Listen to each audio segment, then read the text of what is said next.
tuvojas Ziemassvētki. Šogad Ziemassvētki ir ļoti skaisti, balti, daudz sniega, tīri. Un parasti pēc Ziemassvētkiem mēs analizējam, kā pagāja.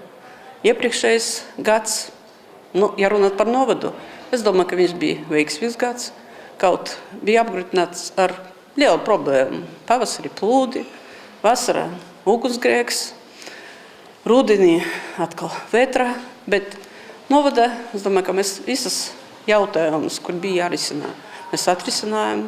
Mēs pirmo reizi, kad izveidojam budžetu un viņu sekmīgi apguvam, visas aktivitātes, kuras bija noteiktas ar projektiem, ar mūsu attīstību, viss ir paveikts. Man ir prieks par to, ka mēs ļoti daudz strādājam pie attīstības programmas, un to, ka gada, es domāju, ka mēs viņu arī apstiprināsim. Mēs noteicam prioritātes, kaut problēma ir ļoti un ļoti daudz.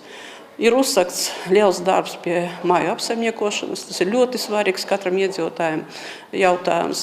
Un tāpēc es šodien gribu pateikt milzīgu paldies visiem, kas sekmīgi paveic šo gadu, visiem bērniem, kas labi mācījās skolā, tiem, kas ar savu darbu vispirms atrisināja savas problēmas, sava uzņēmuma, sava saimniecība, un ar to arī palīdzēja mūsu valstī iziet no krīzes.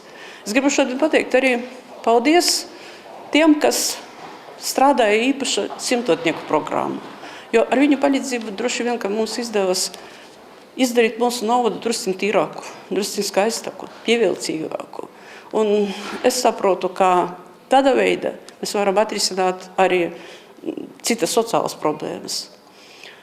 Es novēlu jaunajā gadā, lai katra ģimene būtu prieks par padarītu. Vispirms, lai būtu veselība, būtu satīcība, mīlestība, un lai mēs atbalstītu viens otru.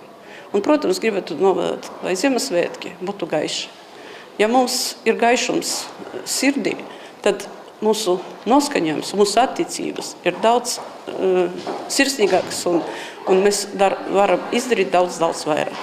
Priecīgas Ziemassvētkus un jaunu, laimīgu 2011. gadu.